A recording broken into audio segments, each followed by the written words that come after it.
بسم اللہ الرحمن الرحیم۔ ناظرین السلام علیکم ورحمۃ اللہ۔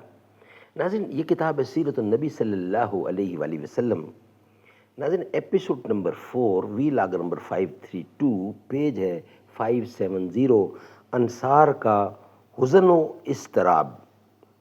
حزن و اضطراب یہ ہیڈنگ ہے۔ ناظرین اس سے پہلے جہرانہ میں اموال غنیمت کی تقسیم، اور یہ مین سبجیکٹ چل رہا ہے غزوہ طائف۔ غزوہ طائف کے ہم آپ کے سامنے 3 ویلاگ پیش کر چکے ہیں، اور ناظرین یہ چوتھا ویلاگ ہے جس کا ہیڈنگ ہے انصار کا حزن و اضطراب۔ یہ ہم آپ کے سامنے رکھنے جا رہے ہیں۔ تمنا ہے کہ اس دنیا میں کوئی کام کر جاؤں، جو ہو سکے تو دشمن اسلام کو ناکام کر جاؤں۔ ہے تیرے نور سے وابستہ میری بود و نبود، باغباں ہے تیری ہستی پہ گلزار وجود۔ میرے بگڑے ہوئے کاموں کو بنایا تو نے، بھار جو مجھ سے نہ اٹھا وہ اٹھایا تو نے۔ تو اگر اپنی حقیقت سے خبردار رہے، نہ سیاہ روز رہے پھر نہ سیاہ کار رہے۔ ناظرین یہ کتاب جس کا ٹائٹل ہے الرحیق المختوم، اور اس کتاب کے رائٹر ہیں مولانا صفی الرحمن مبارک پوری۔ الرحیق المختوم اس کتاب کا تعارف سیرت نبوی صلی اللہ علیہ وسلم پر دنیا بھر میں اول انعام یافتہ کتاب سیرت النبی، رابطہ عالم اسلامی مکہ مکرمہ کے زیر اہتمام منعقدہ سیرت نگاری کے عالمی مقابلے میں اول آنے والی عربی کتاب کا اردو ترجمہ۔ بسم اللہ الرحمن الرحیم۔ یسقون من رحیق مختوم، یہ لوگ سرے بمہر شراب پلائے جائیں گے۔ قال اللہ تعالی، بسم اللہ الرحمن الرحیم، وَإِن تُطِيعُوهُ تَهْتَدُوا، اور اگر اس کی فرما برداری کرو گے تو راہ پاؤ گے۔ ایپیسوڈ نمبر 4 وی لاگ نمبر 532، پیج 570، انصار کا حزن و اضطراب۔ ناظرین مین سبجیکٹ چل رہا ہے غزوہ طائف۔ ناظرین اس کے ہم آپ کے سامنے 3 ویلاگ پیش کر چکے ہیں جن کے ہیڈنگ کچھ یوں تھے: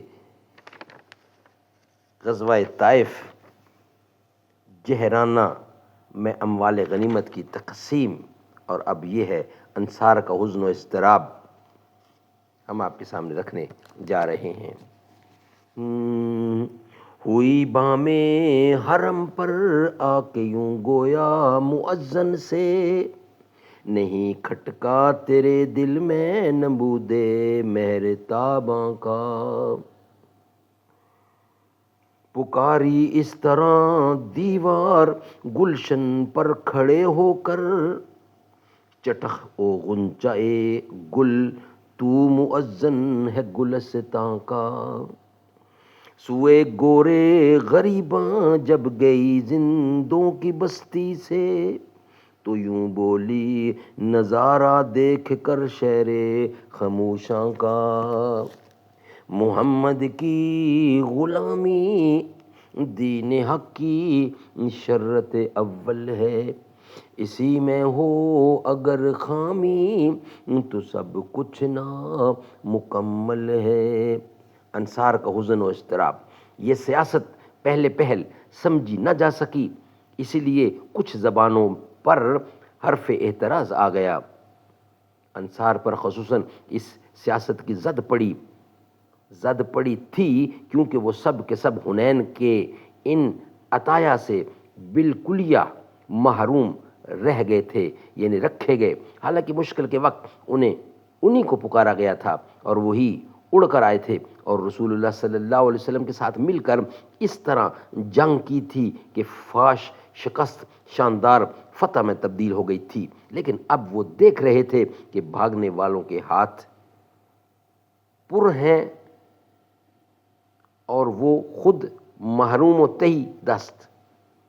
ابن اسحاق نے ابو سعید خضری رضی اللہ عنہ سے روایت کی ہے کہ جب رسول اللہ صلی اللہ علیہ وسلم نے قریش اور قبائل عرب کو وہ عطیے دیے اور انصار کو کچھ نہ دیا تو انصار نے جی میں پیچ و تاب کھایا اور ان میں بہت چہم گوئیاں ہوئیں، یہاں تک کہ ایک کہنے والے نے کہا خدا کی قسم رسول اللہ صلی اللہ علیہ وسلم اپنی قوم سے جا ملے ہیں۔ اس کے بعد حضرت سعد بن عبادہ رضی اللہ عنہ آپ کے پاس حاضر ہوئے اور عرض کیا یا رسول اللہ، آپ نے اس حاصل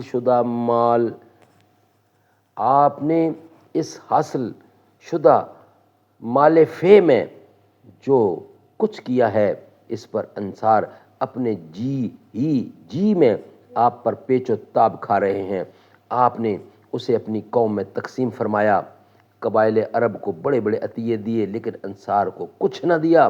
آپ نے فرمایا اے سعد، اس بارے میں تمہارا کیا خیال ہے؟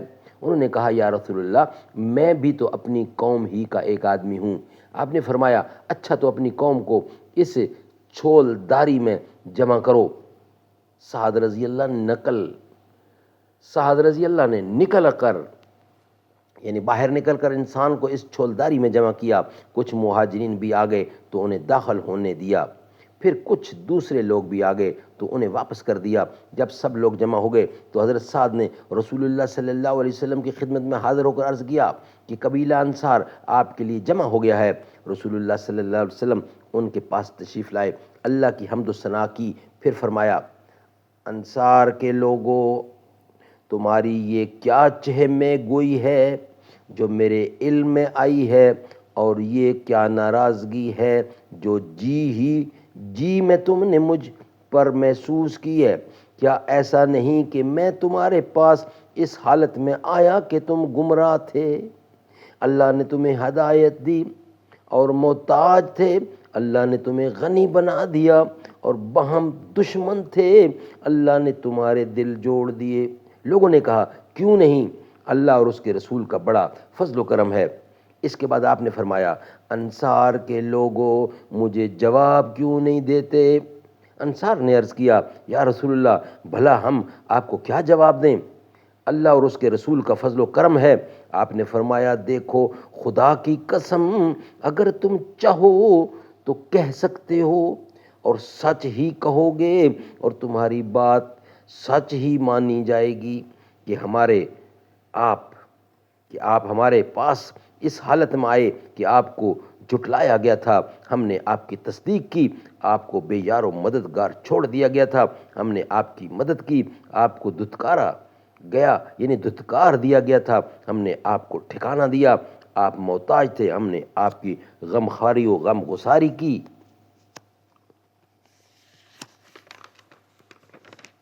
اے انصار کے لوگو، تم اپنے جی میں دنیا کی اس عارضی دولت کے لیے ناراض ہو گئے جس کے ذریعے میں نے لوگوں کا دل جوڑا تھا تاکہ وہ مسلمان ہو جائیں اور تم کو تمہارے اسلام کے حوالے کر دیا تھا۔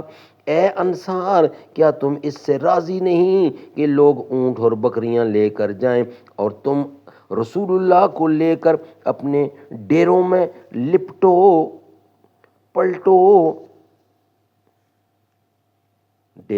پلٹو؟ اس ذات کی قسم جس کے ہاتھ میں محمد کی جان ہے، اگر ہجرت نہ ہوتی تو میں بھی انصار ہی کا ایک فرد ہوتا، اگر سارے لوگ ایک راہ چلیں اور انصار دوسری راہ چلیں تو میں بھی انصار ہی کی راہ چلوں گا۔ اے اللہ، رحم فرما انصار پر اور ان کے بیٹوں پر اور ان کے بیٹیوں کے بیٹوں پر، پوتوں پر اور ان کے بیٹوں کے بیٹوں یعنی پوتوں پر۔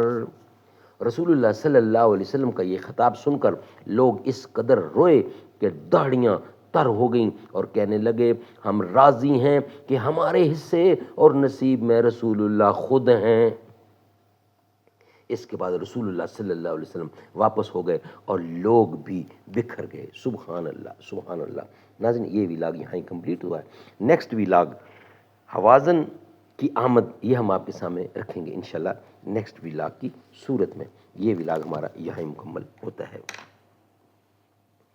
ہم مدینہ سے کیوں، ہم مدینہ سے اللہ کیوں آ گئے، قلب حیراں کی تسکین وہی رہ گئی، دل وہی رہ گیا، جان وہی رہ گئی، ہم اسی در پہ اپنی جبیں رہ گئی. ہم مدینہ سے اللہ کیوں آ گئے.